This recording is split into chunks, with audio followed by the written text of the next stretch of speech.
দুর্গাপূজার আগমনী বার্তা নিয়ে আজ শুভ মহালয়া, দেবী পক্ষের শুরু। প্রতি বছর এই দিনে বাঙালি হিন্দুরা চণ্ডীপাঠের মাধ্যমে দেবী দুর্গাকে মর্তলোকে আমন্ত্রণ জানায়।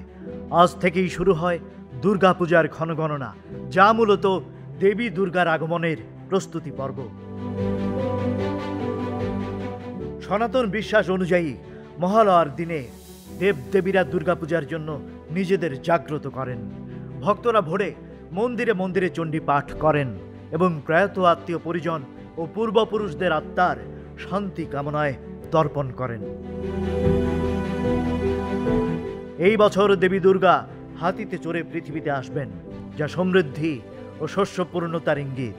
দেবী দোলায় চড়ে স্বর্গলোকে ফিরে যাবেন, যার ফলস্বরূপ প্রাকৃতিক দুর্যোগ, রোগ মহামারী বাড়ার আশঙ্কা রয়েছে।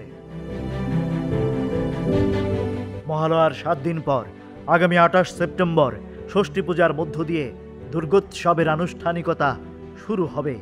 এরপর 29 সেপ্টেম্বর মহাসপ্তমী, 30 সেপ্টেম্বর মহাষ্টমী ও কুমারী পূজা, 1 অক্টোবর মহানবমী এবং সব শেষে 2 অক্টোবর বিজয়া দশমীতে প্রতিমা বিসর্জনের মাধ্যমে এই 5 দিনের উৎসবের সমাপ্তি ঘটবে।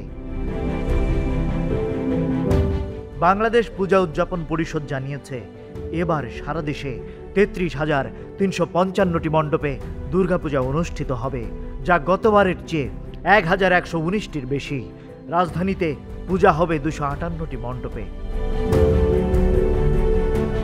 মহালয়া উপলক্ষে আজ ঢাকা সহ সারা দেশে বিভিন্ন মন্দির ও পূজা মণ্ডপে বিশেষ ধর্মীয় অনুষ্ঠানের আয়োজন করা হয়েছে। ঢাকেশ্বরী জাতীয় মন্দির, বনানী মাঠের পূজা মণ্ডপ, রামকৃষ্ণ মিশন ও অন্যান্য স্থানে চণ্ডীপাঠ, ভক্তিগীতি ও সাংস্কৃতিক অনুষ্ঠান অনুষ্ঠিত হবে। Rajib Raihan, news flash 71।